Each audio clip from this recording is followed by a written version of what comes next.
All right, with that said, let's get down to business. Our speaker today, my God, he gave us last week. Let's see if you guys remember. Last week, his subject was what? Are you putting in the work, and what is the evidence to show it? Are you putting in the work, and you have the evidence to show it? And the week before that, what was his topic? What can I do to advance your business? What can I do to advance your business? And with that said, let's get down to business. He needs no introduction, but I will do that anyway. He hails in Southern California. He used to be a bartender and an actor, and I mean, just Hollywood.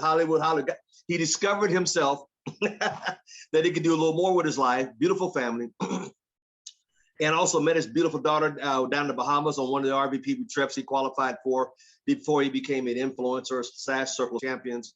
And you see him on stage training these days, and we're so glad that the company has recognized his talents and his efforts he put in his organization and has built it. And he's been with us for almost 3 years, and I'm really happy for that. Without further ado, from Southern California, Regional Vice President Platinum, the one and only, the great Mr. Dean Tarrolly.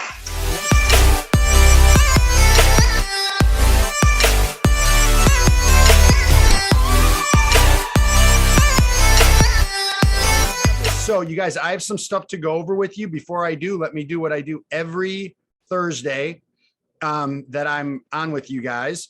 And that is, I just want you all to know and be reminded that I do not take this environment for granted. But I do not take Al for granted, the team, what he's done. And I hope that you guys don't either. I am going to be maybe more direct with you today than any of you have ever heard me before. So I'll ask Mr. Thomas from the get-go if I have his permission for that. I really do. I really do. Okay, I love him. You guys, when you have reached the top of a company and then reached the top of another company like Mr. Thomas did, do not take the time for granted. And please do not leave your ACN business on this Zoom. We're not looking for meeting attenders. That's not who we're looking for. We're looking for people who take the information and go out and build something significant. You know, you guys all have access to a leader. You all have access to a leader. Go find a mirror. And if that's not the leader you're looking for, there's some work that needs to be done, which is why we're on these calls. So the things that have been covered so far, and I heard Mr. T go over this for a minute. So Al, thank you so much for your friendship, for, you know, your leadership, your mentorship, the things that you've helped me with. I'm grateful. I know you know that. Still looking forward to that next meal. Or, by the way, still looking for that first meal that we're going to have together in Vegas. You know, we're probably going to have to get Baker involved, but that's a whole other discussion for another Zoom. So anyway, let's get into this. So we discussed how ACN is not a can or a can't, it's a will or a won't. Well, that separates people right away, right? That separates people right away. This is not a can, I can do it, I can't do it. That's not the question. It's a will or a won't. And then the second question was, you know, if you think you're putting in work into ACN, and I know that many of you think that you're working ACN, and I respect that. But here's my question for you. Al, permission to be direct? Okay, you're working ACN. Where's the evidence? Where's the evidence? If your point total is at the same amount that it was last week, where's the evidence? Please. You can fool Al, you can fool me, but you cannot fool the reports. It's not possible. I'm gonna give you a great example about this. There's a guy on this call, a guy that I just love him. I have so much respect for this guy. He's on my team. His name is Steve Roby. He's a regional director, makes a ton of money, has a very successful real estate business, kind of an empire. But you want to know what he told me the other day? He's like, yeah, you know, we hit a little bit of a, listen to this. He goes, yeah, we hit a little bit of a stall as a team, but I signed up a Vivint and an internet customer today. Leader. See, those days start to add up. So if you didn't have anything, if you didn't have any hardcore evidence of your business building, I'm not saying that you weren't preparing to do ACN, and I'm not saying that you're not really enthusiastic about it. I'm saying no evidence of you building your business hit the books. Now, some of you right now are going like this inside. Some of you inside are going like this. I did. Some of you inside are going, I got a customer. Some of you are saying inside, I presented the business. Some of you are saying inside, I had someone join the team this week. Some of you are saying that I hit a new residual threshold. Some of you are doing that. If that didn't happen for you, this conversation's for you. And if it did happen for you, this conversation's for you. Do you guys understand that I believe that your time is very valuable? And the fact that you're putting time, effort, and energy into this, guess what? Let me let you in on a clue. I want it to pay off for you. The world is full of people with great intentions. Right? So then the next thing we talked about is doing one thing for 7 straight days. Doing one thing for 7 straight days. Now, I'm not asking you to do that for 7 days moving forward. You guys are done with me. Some of you might be like, thank God. Another get these Thursdays done. But for some of you, these last 7 days, the idea was for you to do not a ton of stuff. Listen to me, not a ton of stuff. One thing for 7 straight days. I don't know if you did it or not. In fact, somebody can raise their hand, put it in the chat. Right? Catherine just said, so she's being honest. She said, I didn't put anything in this week. Well, guess what? The reports would show us that. She just did one thing. I want to just address this with Catherine because she comes to these events in Tahoe and stuff for a long time. The one thing I can really respect about what she just said is she was completely, totally transparent and honest. But now, leaving you guys this week, now, Catherine, that can't happen this week. Something has to happen this week to advance your business and moving forward. So now here's the question. Here's the question, right? Well, actually, let me do one other thing. We talked about what people like to do and what they don't like to do. We talked about what's in somebody's wheelhouse and what's outside of their wheelhouse, what is comfortable and what is uncomfortable. And let me just share, great job, Zoe. So here's the point.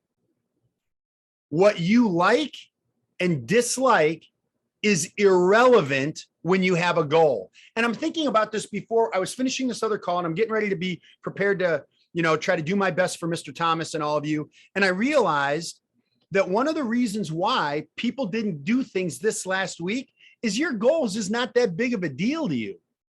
It's just not. I'm going to tell you why. Because if it was, you would have done it. So check this out. What if we played a game? And it's going to be a little psycho for a second, but just, can you all go with me for a second? Okay, cool. This is a little psycho game to get you prepared. Great job, Paul. Paul in New Jersey, I put in 3 services. Guess what that is? You want to know what that is? Win. That's a win. Christine Blitz qualified in new IBO. Guess what that is? That's a win. And guess what? You can count it. You can measure it. It is tangible. That's a win. That is not theory. That is fact. Win. We're trying to get W's for you guys. So if your reason, okay, what you like and dislike, right out of my notes, what you like and dislike is irrelevant when you have a goal. Well, here's the thing. What's the issue? Then the issue is the goal or your reason why. And here's the issue. If your reason why you're doing this isn't big enough, guess what you will do? Nothing, because it is easier to do nothing than to do something. But when you have a goal that is serious, you have a goal that lives inside of you, you have a goal, and that could be, so it could be anything. So I'm going to just give you an example. Okay. What if this was what if this was the deal? Not my deal. What if this was the deal? This was the universal deal for all of you. Here goes. Ready? Your loved one is kidnapped. Could be a spouse, could be your kid. And the only way that ransom is paid is by you hitting the next point threshold. Let me ask all of you a question. Would you do it? How soon? In the first hour, you'd go to it. Listen, you don't understand. You don't understand. I need your help. I need your help. I need your help. I need your help. And you get that 10th point in, you get to a new threshold, and your kid is sitting on the front steps. You would get it done. And now some of you are going, well, that's not the case here. You're going to have a challenge in ACN. You're going to have a challenge in anything because it's easier to sit there and think about it and talk about it than to actually go do it. And the reason why people don't do it is because they don't see the reward and the value in it. Now, I don't want any of those things to happen to everybody, but I think it makes and illustrates a point. And the point that it illustrates is people are capable of doing something if the reason why they're doing it is a big enough deal. And you got to play that game with yourself. Nice glasses, Sharon. I have to address it. Every call, I have to address it. You're staring right at me. It's just, she always keeps us guessing. So you guys have heard this, and I'm not going to get all cliche. I said I was going to do my best to train you on stuff that I haven't trained you on before in a way that I haven't trained you on before because I've been doing this for so long with you guys. When other people around you see you operating and acting in a way that is, oh my God, this is going to open up a freaking can of worms. All right. So one of the things that happens, you guys, is you're so concerned, and people in general are so concerned with making ACN okay with everyone else. You stop doing what you're capable of doing for the unspoken approval of the people around you, because if they see you doing something different than they normally know you doing, you think you may be ostracized, made fun of, or any of those things that could happen. Let me tell, oh God, I almost like use some really bad language. Tough. Who cares? Who cares? Let me ask you guys a question. Are they going to pay your bills? Are they going to retire your parent? Are they going to provide for your kids' college fund? Are they going to help you? Are they going to help you? Help support that in-law or spouse in their business dreams? Are they covering that cost, or is that on you? Who freaking cares? Who cares? You know how you silence all the critics? You know how you silence all the noise? You know how to silence all the voice? Go win. There's a bunch of people that put that chatted in the or texted in the chat. There were some wins this week. I told Al last week, my goal was to have some of you guys get some wins this week. I am not going to train you on how to get a customer. I'm not going to train you on how to present the business. Figure it out. That's not this call. Not today. Maybe in 2 months or 2 years, whenever I do the next one of these, we'll cover some basics. So the question is, wow, Dean, this is, you have a different voice today. Yeah. Tired of seeing people stay in the same place when they're capable of doing so much more. What is your freaking problem? By the way, how about this? My team's not doing anything. The worst thing you can ever say. It's the worst thing you can ever say. My team's not doing anything. Well, guess what? Then you got to include yourself in that statement. Yeah, I didn't even say it. Al was already pointing at himself. Do you guys understand how leaders operate and think? Team's not doing anything. No, don't worry about your team. Worry about you. Because guess what happens? When you start doing something, your team starts doing something. And if your team doesn't start doing something, you already have a new person to work with. Don't worry about your team. I didn't say don't help your team. I said don't wait for your team. So the question is, are you really pushing? So I got some stuff to show you guys if you want it or not. Okay, here goes. I got a couple of things. Let me just see. I got to make sure that I get this. Hang on. I'm going to do this. Okay, let me stop right here. Okay. All right, here goes. Getting ready to be football season.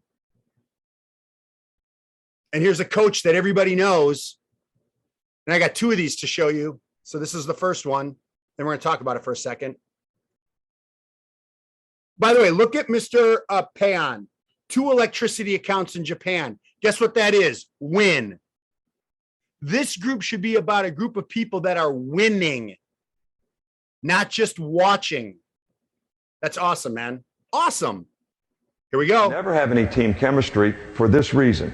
Mediocre people don't like high achievers, and high achievers don't like mediocre people. So if everybody doesn't buy into the same principles and values of the organization and the same high standard, you're never going to be successful. Mediocre people don't like high achievers, and high achievers don't like mediocre people. You guys, does it get any more real than that?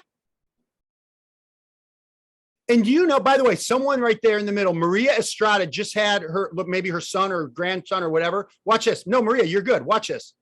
Do you know when this kind of belief can be instilled? Then it doesn't mean be mean to people. It doesn't mean not be nice to people. That's not what it means.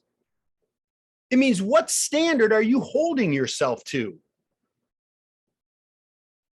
What standard are you holding yourself to?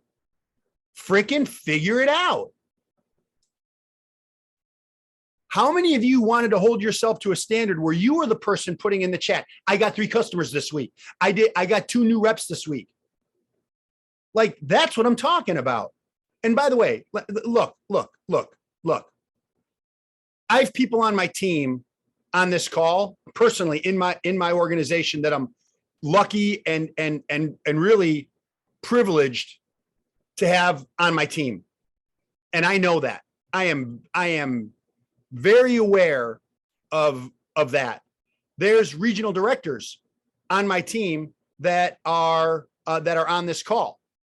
And let me tell you why I think that's important, is because regardless of what position somebody is in, there is always an opportunity to continue to learn. And what happens is, the second someone feels like they know more than enough to do their thing and they become uncoachable, like, I'm telling you, like, bad things happen. When someone stays in this middle area of, I'm a leader, I'm leading a team, but I'm a player and I still have a coach. It's the safest area for you to be able to advance your business and surround yourself with people who are high achievers. And then you get to be the example of being a high achiever for the people that are on your team. How great is this environment to be able to have that? So, last thing I want to share with you is this. Why or why not? Why you accomplished that goal. You're welcome, Sam. Why you accomplished that goal from this last week, or why you didn't. You need to give that some thought. You need to give that some thought. Now, short of, God forbid, and I hope it didn't happen, short of like some sort of like family emergency or anything like that, I think the overwhelming reason why people didn't get that goal done is they just didn't do it. They just chose not to. Go, oh, you don't understand. I had a really hard week. No, I get it. I understand. Actually, there's 2 things I want to show you here in the last 3 or 4 minutes. So let me bring this one up. And this is so good. Now, the biggest enemy of success. I don't want you to hear it yet. Shoot, I got to let it play. All right, you guys, bear with me while I let this play to the beginning. And I really want you to watch this, because this has to do so much with what it is that we do as a team and as a business. So hang on one second. Mr. Thomas, thanks for these certain things that I find. This is the only way for me to show them. And I have to wait for, hang on, 5, 4, 3, 2. Okay, stop right there. All right, cool. Here we go. Check this out. Ready? Are you guys ready? That I do not believe. I think Tracy's the only one that's actually really fun. Okay, Jamar, I got you, Jamar. All right, here we go. You guys, please watch this. Okay, here goes. So damn Good. Now, the biggest enemy of success, I would say there's probably 3 enemies of success. Yeah. The first big enemy is the comfort zone. The comfort zone is where people become comfortable doing what they're doing and they don't like to change. 80% of the population finds reasons not to change, even if the change can be positive or beneficial. The second thing that holds people back is what is called learned helplessness. This is where people feel, I can't do it. And the third enemy is what we call the path of least resistance, which is always looking for an easy way to achieve a result. But nothing worthwhile can be achieved easily. We could talk for 3 hours on what that gentleman just shared. Easily. So I'm going to show you something in wrapping up my my run with Mr. Thomas. I love him. Check this out. Sometimes people think that this is hard, right? And I'm like, really? This is hard? This takes a lot of talent? Really? I found something that I think is pretty hard. I'm going to show it to you. So let me grab this. And I think it's amazing. And if you guys allow me, I'm going to stop it at a point. And I'm going to show you something I think is like friggin' hard. Okay. This is so cool. And got to give it a second because I got to let it run through. And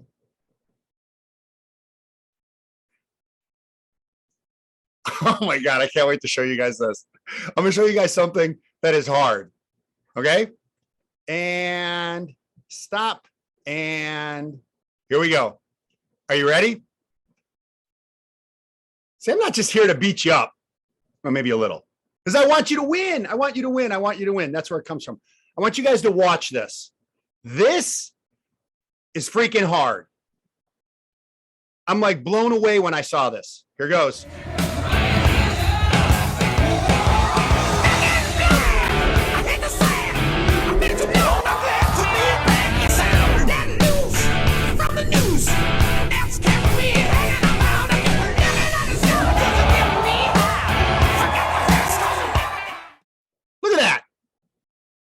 And you're worried about getting a customer or talking to someone and whether or not someone's going to say yes or no? Are you freaking kidding me right now? I had to smack some people. This guy, look at this. That's hard. By the way, Al, permission to be really direct? Really direct. That's hard. You're lazy. That's hard. You're being lazy. That's what this is. Stop someplace else on your way home and engage somebody in a conversation. Why not? Look at this guy. You gotta be freaking kidding me right now. He's like 70 feet in the air on a bicycle flying. That's you on the stage, SVP, because you were willing to put in the work to let go of the bike and fly through the air and trust that your skill set was going to bring you back down, get a safe landing, and you win. And everybody is cheering you on. All right, Mr. Thomas, been fun hanging out with you guys for this month, and I'll turn it back over to you.